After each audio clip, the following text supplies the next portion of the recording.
All right, so we are here with Wlodek from the Octant. Tell us a bit more about yourself and what brings you here to Switzerland. Uh, Thanks. My name is Wlodek. I'm from Poland. I'm representing Golem Foundation. Specifically, I'm working on a project called Octant, which is an attempt to sustainably fund public goods, specifically in Ethereum ecosystem, but we also have some experiences in funding projects that are not blockchain related. For example, we provided a lot of funding to Tor project, which some of your viewers may be familiar with as a really important, excellent privacy tool. Just recently, we finished another funding round, which was themed around climate change. We funded around 20 very impactful projects that are trying to mitigate the climate change. And I'm here because I'm interested in how we can use all the experience that we've learned since the beginning of Ethereum to basically make this world a better place. I'm not interested that much in purely financial aspects of blockchain or Ethereum in specifically. I believe it's an excellent tool for social experimentation of trying to change our surroundings, trying to figure out better approaches to capital allocation, voting, increasing participation in activities that are bringing us together and making this world a better place. That's basically it. Awesome.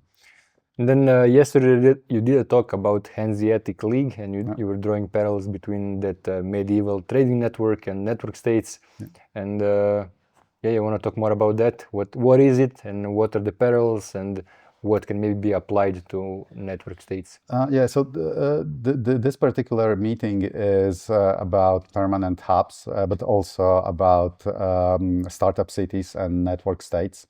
The network state idea was recently popularized by Balaji, who wrote a book that became quite well known and is widely discussed.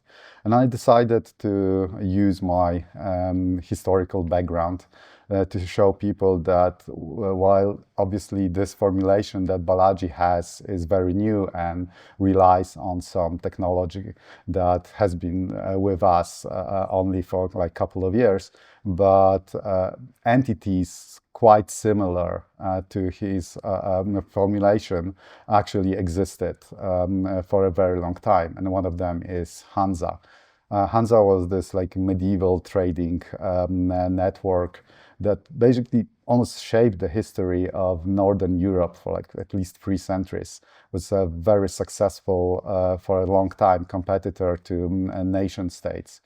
It was a very loose, decentralized, geographically dispersed federation of merchant cities, mostly low German-speaking cities.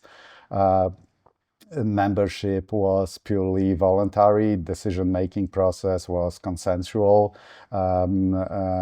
exit was a possibility.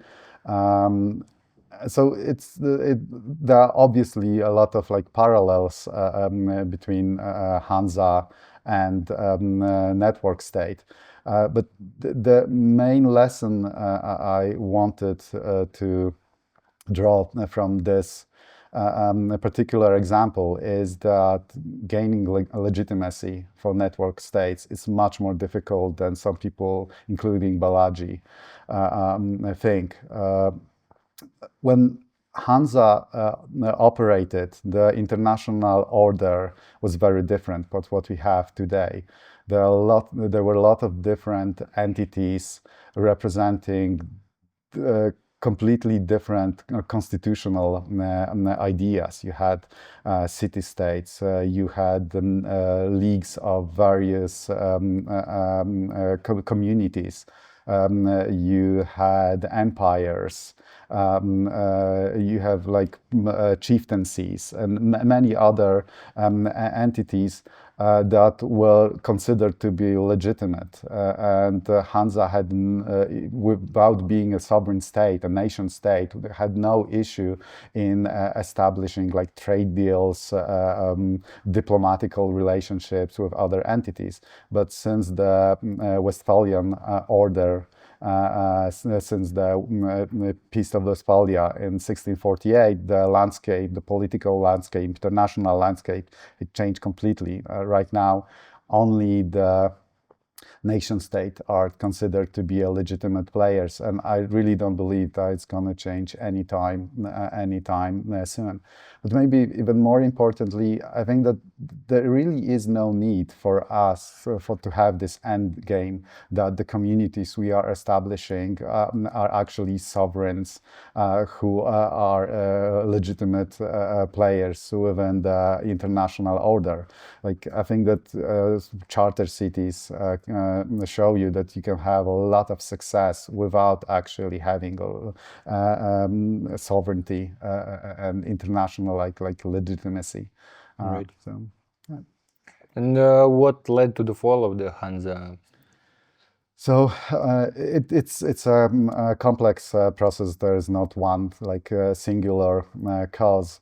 So some of it was objective in a sense that one very important reason was climate change. That especially back then people couldn't do anything about.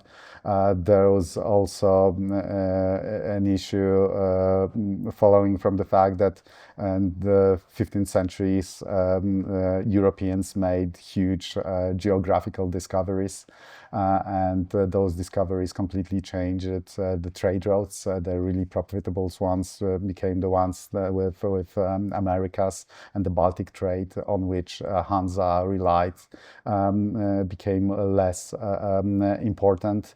Hansa was also operating, merchants belonging to Hansa operated as a guild, which is like very rigid organization that is not really that flexible and not really adaptable.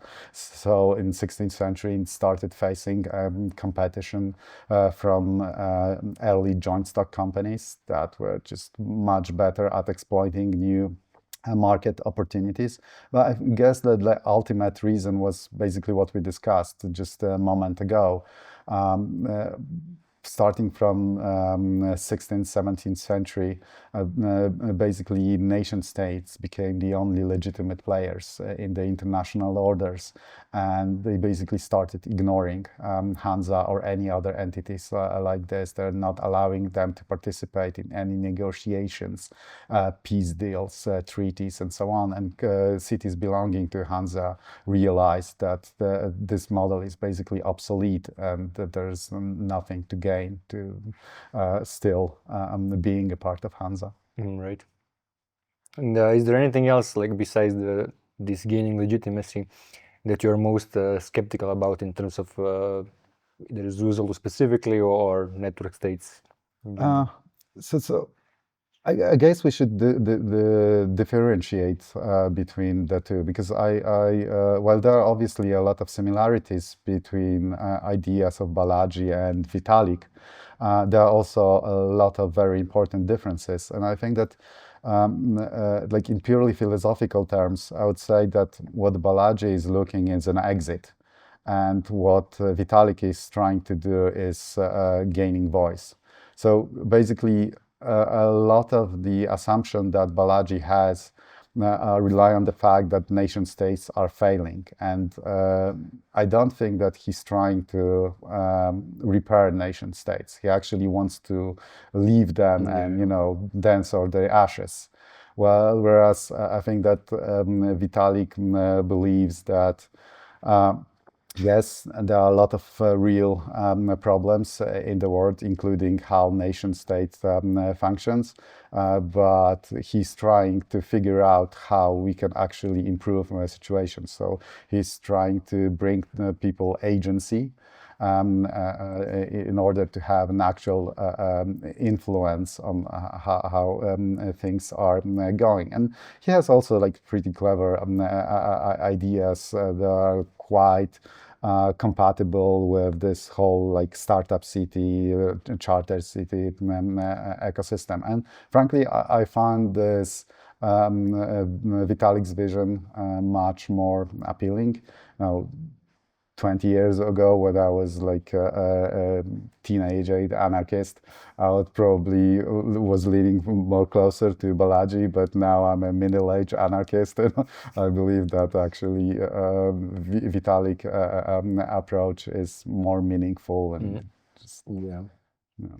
It's also much harder to criticize it in the same way that people criticize Balaji's, which is just like, oh, you're creating these enclaves for rich people that are just going to act in society and let the world And collapse. to a certain degree, it's definitely a valid point. And again, it doesn't really have to be like this. I really like what, for example, Patrick Friedman and his partner are doing with Prospera. So yes, obviously you can frame it that this is also a project for relatively rich people, but the way they are setting it up is also trying to root it in the community. Try to provide a lot of opportunities from the local community to basically showcase that, yeah, there are actually better ways of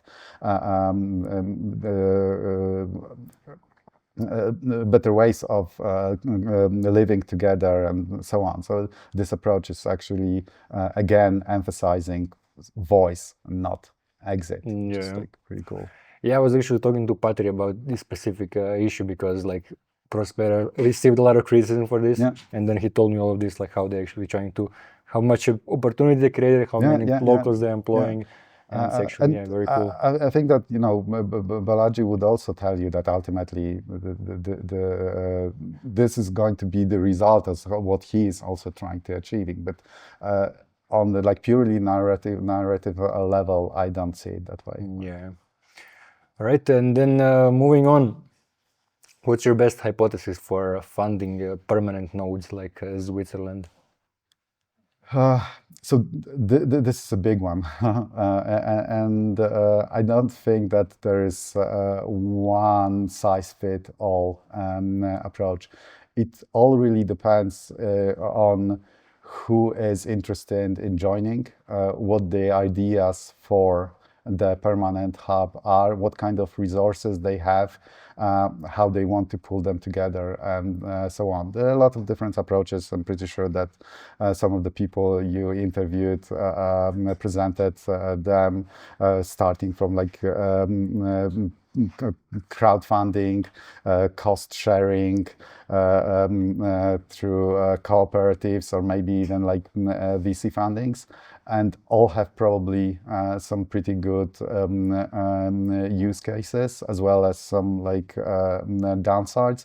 But I guess it's really a question to the people who are actually trying to create a first one, because it's really dependent on the like pioneers of the first group that is trying to establish one. Right. Yeah, makes sense.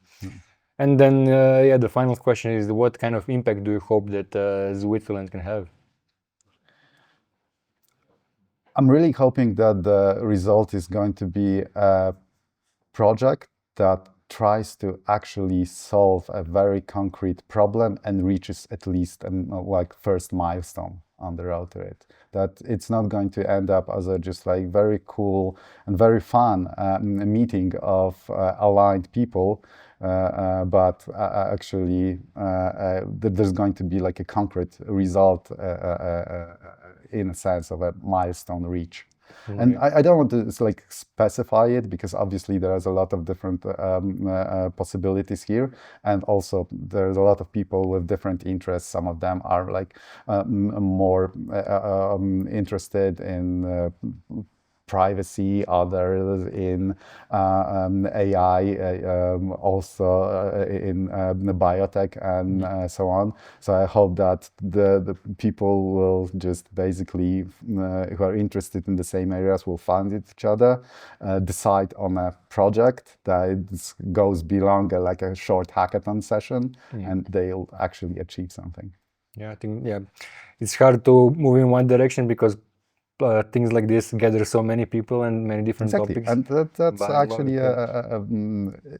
it's not a problem. Yeah, it's not a problem because it creates a place where people meet, and then those people can create projects that come out of it. Like they don't have to be the main project. All right. Well, thank you very much, Wlodek, for joining for this interview.